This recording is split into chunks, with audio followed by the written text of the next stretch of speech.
बाबा जी की प्यारी साध संगत जी, आप सभी को मेरा प्रेम भरा राधा स्वामी। आज हम एक बहुत गहरे विषय पर विचार करने जा रहे हैं। ध्यान के भीतर आत्मा सद्गुरु के स्वरूप से कैसे जुड़ती है। नाम दान लेने के बाद भी अक्सर हम एक मूल सत्य को पूरी तरह नहीं समझ ले हैं पाते कि यह आत्मा कोई साधारण सत्ता नहीं है, बल्कि उसी परम शक्ति का अंश है। और अगर यही बात हमारे भीतर स्पष्ट नहीं हुई तो फिर जीवन की दिशा भी स्पष्ट नहीं हो पाती, क्योंकि यह संसार स्थायी नहीं है। कब बुलावा आ जाए किसी को पता नहीं। असल में आत्मा ना करता है ना भोगने वाली, वह तो केवल देखने वाली है, साक्षी। जिसको देख हुआ जाए संसार स्थायी नहीं है। दिन यह बोध जाग जाता है कि मैं शरीर नहीं, मैं मन नहीं, मैं तो केवल आत्मा हूं। उसी दिन भीतर एक बड़ा परिवर्तन शुरू हो जाता है। लेकिन अभी क्या होता है? मन विषयों की ओर दौड़ता है। शरीर उन्हें भोगने के लिए तैयार हो जाता है। थोड़ी देर का ही सही, पर उन चीजों में सुख दिखाई देता है, इसलिए मन बार बार वहीं खींच ले जाता है। पर जब आत्मा सच को पहचान लेती है, तब यह आकर्षण अपने आप ढीला पड़ जाता है। फिर भोग और विषय उसे बांध नहीं पाते।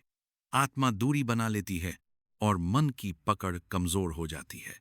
आज हमारी स्थिति यह है कि मन लगातार नई नई कल्पनाएं करता रहता है, लाभ-हानि के हिसाब लगाता है, शुभ अशुभ में उलझा रहता है, शरीर और परिवार के विचारों में फंसा रहता है।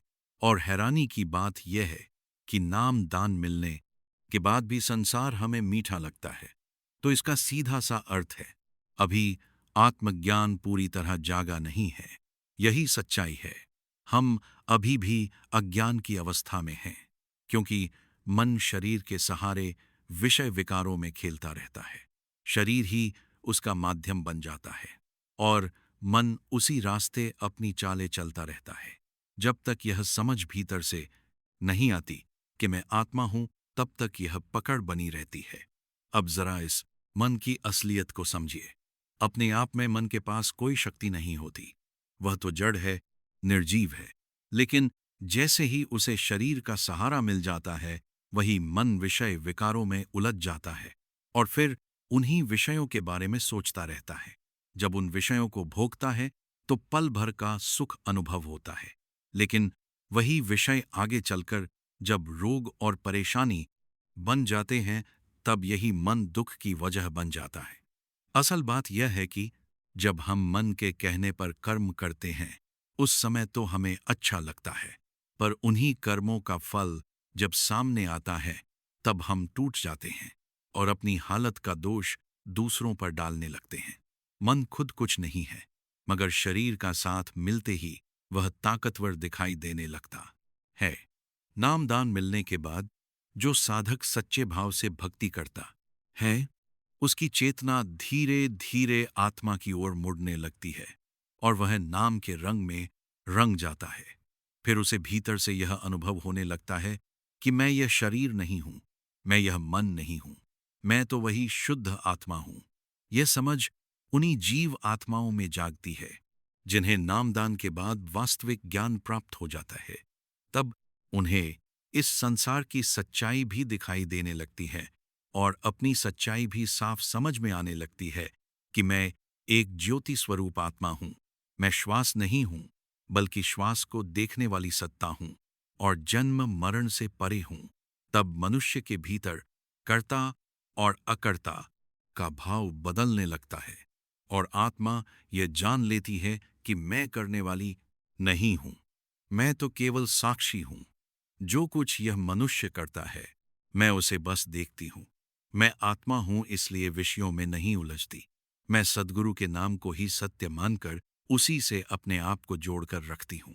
अब आगे समझिए कि जब ध्यान पूरी तरह शब्द नाम में रम जाता है, तब यह संसार हमें केवल माया का खेल दिखाई देने लगता है और धीरे धीरे हृदय से मोह कम होने लगता है। शरीर से जुड़े रिश्ते नाते तब तक सच्चे प्रतीत होते हैं जब तक आत्मज्ञान नहीं जागता, लेकिन जैसे ही भीतर यह समझ प्रकट होती है, तब साफ दिखाई देने लगता है कि संसार बदलने वाला है, पर आत्मा कभी नष्ट नहीं होती। यह अनुभूति केवल आत्मज्ञानी अवस्था में ही होती है क्योंकि संसार का हर रूप मिट सकता है, पर आत्मा अमर रहती है। इस चंचल मन को रोकने का एकमात्र मार्ग नाम की भक्ति है, क्योंकि गुरु का नाम हर स्थिति में हमारी रक्षा करता है। जब हम नाम को पूरी तरह अपनी आत्मा में बसा लेते हैं, तब ज्ञान स्वयं प्रकट होने लगता है, और उस अवस्था में सद्गुरु से कुछ भी छुपा नहीं रह सकता, क्योंकि वह पूर्ण ज्ञानी है, सब कुछ जानते हैं। जब हम ध्यान या भजन में बैठते हैं, उस समय मन कितना गहराई से जुड़ता है, यह हमारे आत्मज्ञान पर ही निर्भर करता है। जो आत्मज्ञानी हो जाता है, वह शांत चित्त और स्थिर बुद्धि के साथ गुरु के चरणों में सब कुछ समर्पित करके निरंतर नाम की भक्ति करता रहता है। जो लोग कहते हैं कि भजन में मन नहीं लगता, शब्द में रस नहीं आता, या इतनी देर बैठे हैं फिर भी कुछ सुनाई नहीं देता, प्रकाश दिखाई नहीं देता, यह स्थिति उन्हीं की होती है जिनके भीतर अभी आत्मज्ञान नहीं जगा। नामदान तो मिल जाता है, पर जब आत्मज्ञान हो जाता है, तब आत्मा स्वयं भजन में बैठती है और ध्यान में अपने आप स्थिर हो जाती है। फिर आत्मज्ञानी अपने सद्गुरु से भीतर ही भीतर कह उठता है कि हे सद्गुरु, आपकी कृपा से मैं शांत और निराकार आत्मा हूं। अब मुझे यह भली भांति समझ आ गया है कि संसार नाशवान है और इसके सभी पदार्थ भी नाशवान है, केवल मैं ही अनश्वर हूं, पूर्ण हूं। अब मुझे यह ज्ञान हो चुका है कि सच केवल नाम है, बाकी सब कुछ क्षणिक है, एक कल्पना मात्र है। और हे सद्गुरु, विकार तो अंदर तभी उत्पन्न होंगे जब मन चंचल होगा, और आपकी कृपा से यह मन चंचल नहीं है, क्योंकि मन तो अब आपके रंग में पूरी तरह से रंग चुका है और सिर्फ नाम का सिमरण भजन करता रहता है। और इस तरह से अब इस मन को मैंने वश में कर लिया है, और केवल एक आत्मज्ञानी ही अपने इस चंचल मन को काबू में कर सकता है, और कोई नहीं कर सकता। इसे ऐसे भी कह सकते हैं कि आत्मज्ञान होने पर मन खुद ही सिमरण भजन गुरु की भक्ति में लग जाता है और इन विषय विकारों से ऊपर उठ जाता है। जो नाम को जान जाता है, तो वह आत्मज्ञानी हो जाता है, और वह केवल आत्मा के बारे में और नाम के बारे में ही सोचता है, और वह जान जाता है कि संसार नश्वर है। इसलिए आत्मा रूपी संसार सागर से अपने चित्त को जोड़ लेता है। तो भाई, इस बात को तो हम सभी जानते हैं कि सृष्टि का कर्म बनता है और बिगड़ता है, लेकिन आत्मा अमर है, ना इसका निर्माण होता है और ना ही इसका नाश होता है, क्योंकि संसार में जो कुछ भी हो रहा है, वह स्वयं अपने आप हो रहा है। और यदि हम यह सोचते हैं कि जो हो रहा है वह हम कर रहे हैं, तो फिर अभी हम सत्य से कोसों दूर हैं, क्योंकि आत्मा को इससे कुछ भी लेना देना नहीं है, क्योंकि वह तो निरंजन है, केवल दृष्टा मात्र है। लेकिन इस रहस्य को केवल एक आत्मज्ञानी ही जानता है और नहीं, क्योंकि नामदान तो करोड़ों लोगों ने ले रखा है, लेकिन यह ज्ञान तो केवल उनको ही होता है जो गुरु के सेवक हैं। क्योंकि आप सोचो कि हमें 24 घंटों का समय मिलता है हर दिन, और वह सारे का सारा समय ही हम संसार को देते हैं, तो क्या कभी हम इन 24 घंटों में से 10 मिनट का समय भी अपने सद्गुरु को देते हैं, सिमरण भजन को देते हैं? तो भाई, हमें क्यों थोड़ा सा समय सिमरण भजन को नहीं देते हैं? तो भाई, ये विचार करने की बात है, क्योंकि हम अभी तक भक्ति की ओर नहीं बढ़े हैं, और फिर जैसे हम भक्ति की ओर बढ़ेंगे, फिर हमारी आत्मा सिमरण भजन करने में लग जाएगी। आत्मा निरंजन, यानी कि ज्योति निरंजन, आत्मा और शरीर तथा आत्मज्ञान हो जाने पर जो समाधि सूर्य करने की लगती है, वही असल है, और समाधि को भजन भी कहा जाता है। और इस भजन की प्रक्रिया में हमारा शरीर ही सहायता करता है। बिना इसके संभव ही नहीं है कि हम भजन कर सकें जहां समाधि लगा सके, क्योंकि शरीर तो चाहिए, क्योंकि आत्मा अकेली कुछ भी नहीं कर सकती, और यह तत्व ज्ञान है। इसे समझे, अगर हम चाहे कि हमारी आत्मा भजन कर ले और हमारी आत्मा एक समाधि की अवस्था में बैठ जाए, और वह भी बिना शरीर के, तो भाई ये तो हो ही नहीं सकता, क्योंकि शरीर तो चाहिए ही, तभी हम समाधि लगा सकते हैं और बैठकर भजन कर सकते हैं। इसीलिए तो संत महात्मा हमें समझाते हैं कि इसी जन्म में, यानी मनुष्य जन्म में, अपना काम पूरा कर लो, क्योंकि पता नहीं हमें इसके बाद किस योनि में जन्म लेना पड़े, क्योंकि हम किसी और योनि के अंदर हम इस तरह से भजन नहीं कर सकते हैं। इसीलिए भाई, हमें इस जन्म का पूरा पूरा लाभ उठाना चाहिए, क्योंकि हमें मनुष्य जन्म भी मिल गया है और पूर्ण संत वक्त के सद्गुरु भी मिल गए हैं और हम पर नामदान की बख्शीश भी हो गई है और हमारी आत्मा का हमें ज्ञान हो चुका है।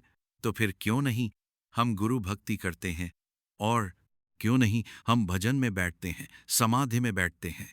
आत्मज्ञान हो जाने पर शरीर और संसार और नाम यानी कि सद्गुरु तथा आत्मा सब कुछ भूल करके पूर्ण समाधि में केवल और केवल बैठना होता है और फिर स्वयं ही हमें परमात्मा, हमारी ज्योति निरंजन रूपी आत्मा को शब्द धुन सुनाई देने लग जाती है और शब्द का प्रकाश दिखाई देने लग जाता है और फिर आत्मा अपने आप इस ओर पीछे पीछे चल पड़ती है और फिर उस लोक तक पहुंच जाती है जिसे सचखंड कहते हैं, जैसे सतलोक भी कहते हैं। और फिर यह अभ्यास कैसे करती है? पूर्ण समाधि में जब आत्मा इसी शरीर के द्वारा दशम द्वार पर यानी कि आज्ञा चक्र पर पूर्ण रूप से स्थित हो जाती है और सब कुछ भूल जाती है, यहां तक कि फिर नाम को भी भूल जाती है, शरीर को भी भूल जाती है और आत्मा को भी भूल जाती है और फिर सब कुछ भूलकर एक शून्य समाधि में जब 10वें द्वार पर पहुंच जाती है और फिर केवल टकटकी लगाए ध्यान में यह देखती रहती है, यह सोचती रहती है कि कुछ नास में नाम को भी भूल जाती है, कुछ दिखाई देगा, कुछ ना कुछ सुनाई देगा। और फिर ध्यान में रखना कि यहां पर किसी तरह की शक्ति नहीं है कि हमें सुनाई ही दे, जैसे कि हम संसार के प्रति आसक्ति रखते हैं। ऐसी आसक्ति नहीं, केवल अपनी इच्छा लेकर बैठो और सद्गुरु के हुक्म में बैठो और सद्गुरु का हुक्म है कि इस तरह से बैठ जाओ और फिर सब कुछ भूल कर बैठ जाओ और फिर अपने आप ही हमें इस लोक से कुछ सुनाई देता है और कुछ दिखाई देता है और फिर यह आत्मा इसी शरीर से उस ओर आगे बढ़ जाती है और कहा जाता है कि जीते जी उस लोक तक पहुंच जाती है जिसे लोक को सचखंड कहते हैं, सतलोक कहते हैं और फिर वहां की सैर करते हुए फिर वापस इसी शरीर में प्रवेश करती है और अभ्यास करती रहती है, शरीर से बाहर जाती है और फिर शरीर में वापस आ जाती है और इसी प्रक्रिया को जीते जी मरने की प्रक्रिया कहा जाता है। और फिर जिसको इस बात का ज्ञान हो जाता है तो फिर वह आत्मज्ञानी हो जाता है, क्योंकि भाई हर व्यक्ति आत्मज्ञानी नहीं हो सकता है कि नाम दान मिल गया तो हर व्यक्ति आत्मज्ञानी हो जाएगा, नहीं, क्योंकि सद्गुरु की इच्छा से उन्हें नाम दान मिल गया है, लेकिन हम आगे ही नहीं बढ़े और केवल इस शरीर को सच समझते रहे और आत्मा को हमने महत्व नहीं दिया तो फिर कुछ नहीं बनेगा। तो आत्मा सचखंड की सैर करते हुए फिर से शरीर में प्रवेश करती है तो यही सच है। जब पूर्ण समाधि की अवस्था में बैठकर जब हमारी आत्मा 9 द्वारों से ऊपर उठकर पूर्ण रूप से ध्यान में बैठ जाती है तो फिर हमारे शरीर के किसी भी हिस्से से कोई भी प्रकाश उस लोक से आ सकता है और आता है और उसी लोक से कोई आवाज यानी शब्द धुन आती है और फिर हमारी आत्मा खुद ही उसके साथ साथ उस लोक की सैर करने के लिए उस ओर बढ़ जाती है और फिर वहां पर जाकर जो होता है उसे देखकर वहां की सैर करके फिर उसी शरीर में वापस प्रवेश कर जाती है और फिर इस तरह से शरीर से बाहर जाना और फिर शरीर में वापस प्रवेश कर जाती है। प्रवेश करना, इसको संत महात्मा जीते जी मरने का अभ्यास कहते हैं और इसे केवल वही व्यक्ति कर सकते हैं जिन्हें आत्मज्ञान हो चुका है और आत्मज्ञान की प्राप्ति के लिए गुरु भक्ति बहुत जरूरी है, नाम का सिमरण भजन करना बहुत जरूरी है और इसके लिए वक्त के पूर्ण सद्गुरु से नाम दान लेना बहुत जरूरी है, क्योंकि यह अभ्यास बिना नाम के नहीं किया जा सकता है और ना ही इसकी सोजी होती है। इसलिए सबसे पहले सद्गुरु से नाम दान लेना बहुत जरूरी है और फिर नाम दान मिलने के बाद फिर उनके बताए गए तरीके के अनुसार, युवती के अनुसार अपने आप को सूरत को नाम के साथ जोड़ो और फिर जैसे जैसे अपने आप को नाम के साथ जोड़ते चले जाओगे, तो फिर यही पता चलेगा, यही अनुभव होगा कि आत्मा परम सत्य है और यह संसार केवल नाशवान है, माया है और कुछ भी नहीं है। जब अपने भीतर के डर को ताकत में बदलना सीख जाओगे, तो ही तुम सफल बन सकते हो। साध संगत जी, क्या आप जानते हैं कि जो चीज हमें मुफ्त में मिलती है, तो वही सबसे ज्यादा कीमती होती है। जैसे कि नींद आना, शांति, आनंद, हवा, पानी और प्रकाश, और सच्चा प्रेम, और हमारी सांसें। अगर देख लो कि हम इन्हीं चीजों की सबसे ज्यादा बेकदरी करते हैं। इसलिए भाई, यह सभी वह चीजें हैं जिनको अगर हम करोड़ों रुपए भी खर्च करते हैं, तो हमें यह नहीं मिल सकती है। इसीलिए सबसे बड़ा कारण यह है कि हम इन चीजों की कदर नहीं करते हैं, और वह है हमारी जिंदगी में भागदौड़ और हमारा गलत विश्वास कि यह जिंदगी ऐसे ही चलती है। हम सभी अपनी जिंदगी में अलग अलग रोल और ड्यूटी निभाते हैं। इसलिए हो सकता है कि आप किसी के बेटे हो या बेटी हो, किसी के माता या पिता हो, या फिर किसी के पति या पत्नी हो। मगर क्या कभी आपको ऐसा लगा है कि आप अपनी ड्यूटी पूरी करते करते थक चुके हैं और हमारे पास हमारे लिए वक्त ही नहीं है? और क्या आपको ऐसा लगा है कि हमारी खुद की कोई जिंदगी नहीं है और हम केवल अपनी ड्यूटी पूरी कर रहे हैं? इसलिए असल में हम जिस भाग दौड़ वाली दुनिया में जी रहे हैं, तो उसी के कारण ही हमें ऐसा महसूस होता है जैसे कि हमारी कोई पर्सनल लाइफ है ही नहीं, जैसे कि इस दुनिया में हम बिल्कुल अकेले हैं। क्योंकि आज की इस भागदौड़ भरी जिंदगी में हमें हर एक चीज चाहिए, और वह भी तुरंत चाहिए। इसलिए आज के समय में किसी के पास इतना वक्त ही नहीं है कि वह कुछ समय निकालकर अपनी जिंदगी के बारे में सोचे। मगर इसका भी एक समाधान है। हम आपको बताएंगे सुकून, हिम्मत और नॉलेज के बारे में बताएंगे। इसीलिए शुरू करते हैं एक कथा के द्वारा। एक बहुत ही दुखी और परेशान व्यक्ति था। वह अपनी जिंदगी में बहुत ज्यादा दुखी था। वह हमेशा दुखों से भरा रहता था। उसकी जिंदगी से परेशानियां और दुख जाने का नाम ही नहीं ले रही थी। एक बार एक जंगल की तरफ जा रहा था और वह चेहरे से बहुत ही ज्यादा दुखी और परेशान लग रहा था। फिर अचानक चलते चलते उसको रास्ते में एक व्यक्ति मिला, और उसने उसके चेहरे को देखा तो वह बहुत ही परेशान और दुखी लग रहा था। फिर उस व्यक्ति ने उसे रोका और पूछा कि क्या बात है भाई, आप बहुत ज्यादा परेशान और दुखी लग रहे हो। फिर उसने कहा, कोई बात नहीं है, आप क्या करेंगे? मेरी परेशानी और दुख सुनकर फिर वह व्यक्ति बोला, आप बताएं तो सही, शायद मैं आपकी कोई मदद कर सकूं। फिर उस व्यक्ति ने अपनी सारी परेशानी और दुख उसे व्यक्ति को बताया। फिर उस व्यक्ति ने उससे कहा, यहां से थोड़ी दूर जाने के बाद एक आश्रम आएगा जिसमें एक बहुत ही पहुंचे हुए संत महात्मा रहते हैं। आप उसके पास चले जाएं, शायद वह आपकी कुछ मदद कर सके। फिर इतना सुनकर वह परेशान और दुखी व्यक्ति उस महात्मा के आश्रम की ओर चल पड़ा। और फिर आश्रम में जब वह व्यक्ति पहुंचा, तो उसने देखा कि काफी सारी संगत बैठी हुई है और वह महात्मा जी सत्संग के वचन फरमा रहे हैं। और फिर वह दुखी व्यक्ति भी उस संगत के बीच में जाकर बैठ गया।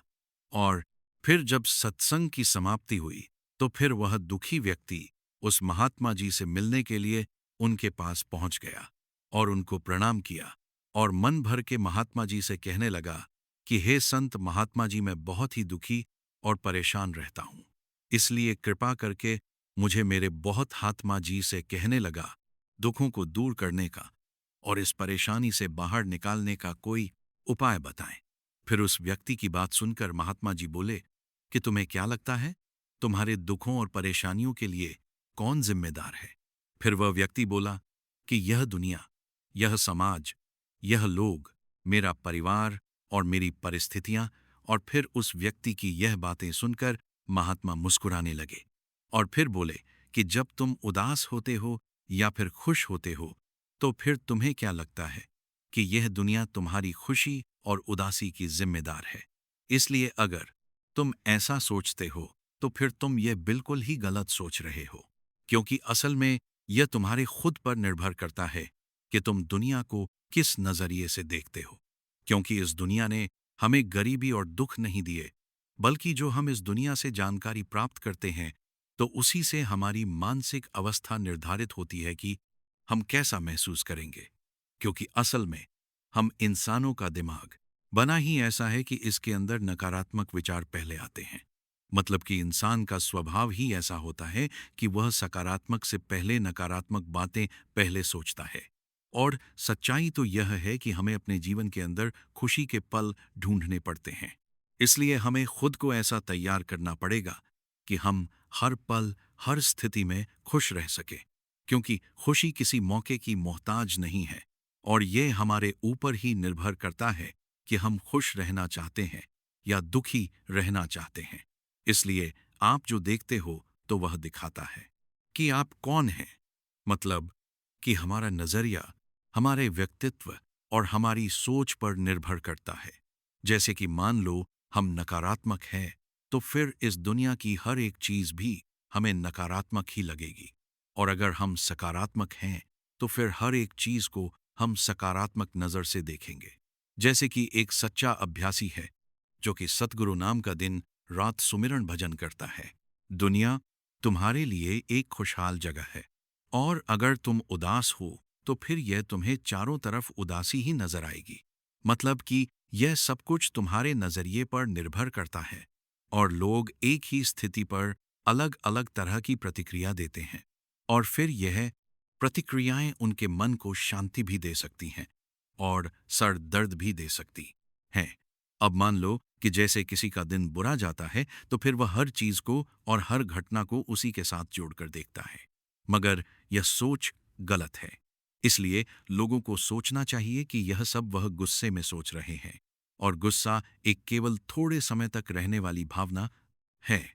इसलिए इस बात पर ज्यादा ध्यान रखो कि जब हमारे ऊपर हमारी बुरी भावनाएं हावी होती हैं, ताकि तुम उन भावनाओं को खुद पर हावी होने से रोक सको। क्योंकि यह अस्थाई गुस्से और चिंता की भावनाएं हैं, और तुम्हारे जीवन के सबसे महत्वपूर्ण निर्णयों को गलत तरीके से प्रभावित कर सकती है। जैसा कि हमने पहले कहा है कि गुस्सा एक अस्थाई भावना है जो कुछ देर के बाद खुद ही शांत हो जाता है, और हम इसे केवल एक बादल की तरह मानो जो कि अब आसमान में है और कुछ देर में खुद ही गायब हो जाएगा। और अगर नहीं होता तो फिर शांति से इंतजार करो, और फिर इस समय में तुम खुद को शांत करने के लिए कुछ अभ्यास भी कर सकते हो। जैसे कि अपनी सांसों पर ध्यान लगाओ, या फिर खुद को एकदम शांत और ढीला छोड़ो। और फिर उस व्यक्ति ने संत महात्मा से अगला सवाल किया कि गुस्सा, नफरत, जलन जैसी नकारात्मक भावनाओं से कैसे अपने आप को बचाया जाए, क्योंकि इन भावनाओं के कारण हम अक्सर थक जाते हैं। फिर महात्मा ने कहा कि जागरूकता, अपने विचारों के प्रति जागरूक होना ही वह पहला तरीका है जिससे तुम अपनी मानसिकता को बदल सकते हो। और फिर उस संत महात्मा ने उस व्यक्ति से पूछा कि जब तुम्हें बुरा महसूस होता है, तो फिर तुम्हारी पहली प्रतिक्रिया क्या रहती है? फिर उस व्यक्ति ने कहा कि मैं उस नकारात्मक भावना को वहीं दबाने का प्रयास करता हूं जहां फिर मैं उसे स्वीकार ही नहीं करता, या फिर जल्दी से अपना मन कहीं और लगाने का प्रयास करता हूं। फिर उस व्यक्ति का यह उत्तर सुनकर महात्मा जी मुस्कुराने लगे और बोले कि लेकिन मैं तुम्हें बता दूं कि यह सारी कोशिशें बेकार हैं, क्योंकि आखिर में यही नकारात्मक भावनाएं तुम पर हावी हो सकती हैं। फिर उस व्यक्ति ने पूछा, तो फिर ऐसी स्थिति में मुझे क्या करना चाहिए? फिर महात्मा ने कहा कि अगली बार जब तुम पर नकारात्मक भावनाएं हावी हो और तुम बुरा महसूस करो, तो फिर उसे ऐसे देखो जैसे कि वह भावनाएं तुम्हारा हिस्सा है ही नहीं।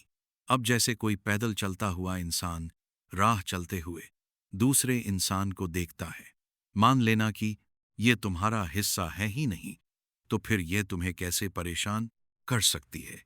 हालांकि इस तरह की जागरूकता के लिए तुम्हें काफी अभ्यास करना होगा, और अगर एक बार तुमने यह करना सीख लिया, तो फिर यकीन मानना कि तुम काफी शांत और हल्का महसूस करोगे। नकारात्मक भावनाएं हमारी जिंदगी का स्थायी हिस्सा नहीं है और ना ही कभी बन ही सकती हैं और ना ही हमें कभी प्रभावित करती है। इसीलिए अपने अंदर उठने वाली हर एक नकारात्मक भावना पर पूरी जागरूकता के साथ ध्यान देना है। और अगर नकारात्मक विचार आते हैं तो उन्हें आने दो, मगर उन्हें जबरदस्ती दबाने का प्रयास मत करो, वरना यह तुम्हारा पीछा कभी नहीं छोड़ेंगे। और अपनी हर एक नकारात्मक भावना पर काबू पाना इतना आसान भी नहीं है, क्योंकि उसके दौरान तुम्हें गुस्सा भी आएगा और तुम ईर्ष्या भी करोगे और तुम उदास भी होगे, मगर यह भावनाएं आकर चली जाती है और फिर उसके बाद तुम खुद को खुश और शांत महसूस करोगे और तुम्हें उसी पल का इंतजार करना है। और फिर उस व्यक्ति ने महात्मा से अगला सवाल किया कि हे आप महात्मा से अगला सवाल किया, संत महात्मा संबंधों का हमारे जीवन में कितना महत्व है और गहरे रिश्ते कैसे बनाए जाते हैं। फिर महात्मा ने उत्तर दिया कि दूसरों के साथ अच्छे रिश्ते बने रहने पर लोग सुरक्षित महसूस करते हैं और उससे मानसिक शांति भी बनी रहती है। और किसी परेशानी और विपदा के समय लोगों को कोई ऐसे व्यक्ति की जरूरत होती है जो उनके साथ खड़ा रहे। इसलिए सोचे कि अगर तुम्हारा कोई रिश्तेदार तुम्हें छोड़कर चला जाए, क्या तुम्हारा दिल तुम्हें तसल्ली दे सकेगा? और क्या तुम्हारा आलसपन और तुम्हें तुम्हारी मुसीबत से निकलने में तुम्हारी सहायता करेगा? नहीं, क्योंकि चीजें इंसान की जगह नहीं ले सकती हैं। और फिर तुम चाहे कितने भी अमीर क्यों ना बन जाओ, और मुसीबत के समय केवल तुम्हारा परिवार और तुम्हारे सच्चे मित्र ही तुम्हारे काम आएंगे। और अगर अच्छा रिश्ता बनाए रखना में तुम्हें परेशानी होती है, तो मन से पहले तो अपना नजरिया बदलो। बिना लोगों की अच्छी तरह से जाने उनके बारे में गलत सोचना बंद कर दो। इसलिए तुम जितने खुले दिमाग और दिल के साथ अपना जीवन व्यतीत करोगे, तो फिर तुम उतनी ही आसानी से लोगों को समझ सकोगे। क्योंकि ज्यादातर समय तो ऐसा ही होता है कि हम किसी के बारे में अच्छी तरह से जानने के बिना ही उसके बारे में गलत सोचना शुरू कर देते हैं, क्योंकि हम पहले से ही यह मानकर चलते हैं कि वह फलाना इंसान ऐसा होगा वैसा होगा। इसीलिए दूसरों के बारे में जानने और समझने के लिए थोड़ा समय लो, क्योंकि यह भी हो सकता है कि सामने वाले को लेकर तुम्हारी राय एकदम से बदल जाए। इसलिए एक बात याद रखना कि सच्ची दोस्ती तभी हो सकती है जब तुम खुद सच्चे बनोगे, जब तुम खुले दिल से बात करोगे और फिर ही सामने वाला भी अपने दिल की बात कहने की हिम्मत करेगा। इसलिए याद रखना कि ठंडे स्वभाव वाले व्यक्ति से हर कोई किनारा करने की कोशिश करता है। अब यह तो हो गई कि नए संबंध बनाने की बात, और अगर तुम्हारे पहले से ही दोस्त हैं और उनके साथ तुम्हारे रिश्ते टूटने की कगार पर है, तो फिर तुम्हें क्या करना चाहिए? इसलिए एक बात को हमेशा याद रखना कि एक अच्छा रिश्ता बनाकर रखना ऐसा ही है जैसा कि ठंडी रातों में आग के पास बैठना। इसीलिए अगर तुम आग से दूर बैठोगे तो फिर तुम्हें उसकी गर्माहट का एहसास नहीं होगा, और अगर तुम बहुत पास बैठ गए तो फिर तुम्हें ज्यादा गर्मी महसूस होगी।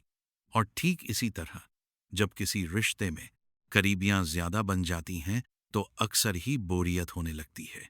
इसलिए तुम्हें अपने रिश्तों में संतुलन बनाकर चलना होगा।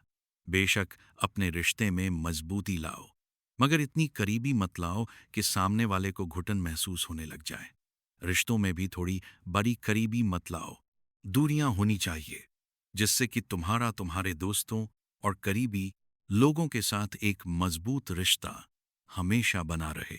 और फिर व्यक्ति ने महात्मा से अगला सवाल किया कि लोग क्या कहेंगे, इस डर को कैसे खत्म करें। फिर महात्मा ने कहा कि अब मैं 3 बातें तुम्हें बताने जा रहा हूं, तो उन्हें गांठ बांध लो, क्योंकि ये तीनों ही बातें तुम्हें खुश रहने में काम आएंगी। इसलिए सबसे पहली बात है कि लोग तुम पर उतनी दिलचस्पी नहीं लेंगे जितना तुम चाहते हो। फिर महात्मा ने व्यक्ति से पूछा कि क्या तुम्हें याद है कि पहले हफ्ते तुम्हारे दोस्त ने क्या पहना था और उसने क्या खाया था? फिर व्यक्ति ने कहा, नहीं, मुझे याद नहीं है। फिर महात्मा बोले कि जैसे तुम्हें दूसरों की छोटी छोटी बातें याद नहीं रहती, तो फिर उन्हें तुम्हारे बारे में कितना याद रहता होगा। और अगर लोगों को तुम्हारे बारे में याद ही नहीं है, तो फिर चिंता करके क्या फायदा कि लोग क्या कहेंगे? क्योंकि असल में लोग हमारे बारे में उतना नहीं सोचते जितना कि हमें लगता है। और दूसरी बात, हर कोई तुम्हें पसंद करे यह जरूरी नहीं है, क्योंकि क्या तुम सबको पसंद करते हो? नहीं करते ना? तो फिर तुम दूसरों से क्या उम्मीद करते हो कि वह तुम्हें पसंद करे? और अगर तुम्हें कोई पसंद करता है तो अच्छा है, और अगर नहीं करता है तो कोई बात नहीं है। किसी की पसंद या नापसंद से तुम्हें कोई फर्क नहीं पड़ना चाहिए। इसीलिए इन बातों को स्वीकार करना सीखो कि यह सब जीवन का हिस्सा है। इसलिए कि जब सभी को खुश रखना संभव ही नहीं है, तो फिर हम इसकी इतनी चिंता क्यों करें? तीसरी बात है कि ज्यादातर चीजों को हम दूसरों के नाम पर करते हैं, तो असल में हम खुद के लिए कर रहे होते हैं। इसलिए खुद के प्रति ईमानदार रहना भी एक बड़ी बात है। इसलिए तुम अपना दिल बड़ा करो, तो फिर दुनिया भी तुम्हारे लिए दिल बद्धा करेगी। और अगर तुम स्वार्थी बनोगे, तो फिर दुनिया भी अपना स्वार्थ ही निकालेगी। क्योंकि सभी लोग यही प्रार्थना करते हैं कि उनका परिवार सुरक्षित रहे, क्योंकि वह अपने परिवार से प्रेम करते हैं। लोग यह सोचकर डरते हैं कि कहीं उनके जीवन साथी या बच्चों को कुछ हो ना जाए, क्योंकि वह अकेले रहने से डरते हैं। अगर देखा जाए तो अंदर से हर इंसान स्वार्थी ही है।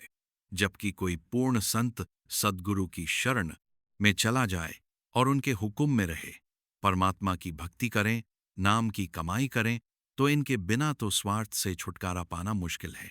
इसलिए हमेशा वही विचार करो जिससे तुम्हें खुशी मिले, क्योंकि सुनना तो बहुत आसान लगता है। जीवन बदलने वाली चीज आसान ही होती है, मगर हम उन्हें मुश्किल बना देते हैं। इसलिए क्या होगा, इसको सोचकर चिंता करने की बजाय उस पर अपना ध्यान केंद्रित करो जो कि तुम इस समय वर्तमान में कर सकते हो।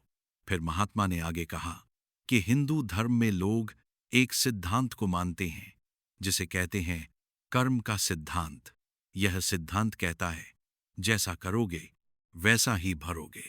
मतलब कि इंसान को उसके कर्मों का फल मिलता ही है। इसलिए अगर तुम अपने जीवन में सब कुछ अच्छा चाहते हो, तो फिर अच्छे कर्म करना शुरू कर दो। जीवन में सफलता खुशी चाहते हो, तो फिर ईमानदारी के साथ मेहनत करना और सही कर्म करना शुरू कर दो। और इतना कहकर महात्मा ने अपनी वाणी को विराम दिया। उस व्यक्ति के मन में उठे सभी प्रश्नों के उत्तर उसे मिल चुके थे। वह हृदय से कृतज्ञ होकर महात्मा को प्रणाम करता हुआ प्रसन्न मन से अपने घर की ओर लौट गया। आज की यह सत्संग अगर आपके भीतर कुछ जागृति लेकर आई हो, तो कमेंट में राधा स्वामी अवश्य लिखिए, और साथ ही अपने शहर का नाम भी जरूर बताइए, ताकि हमें यह पता चल सके बाबा जी की वाणी और साखी किन किन स्थानों तक पहुंच रही है। ऐसी ही प्रेरणादायक सत्संग और अनुभव सुनते रहने के लिए चैनल को फॉलो करना ना भूलें, ताकि आगे आने वाली साखियां आप तक निरंतर पहुंचती रहे। राधा स्वामी।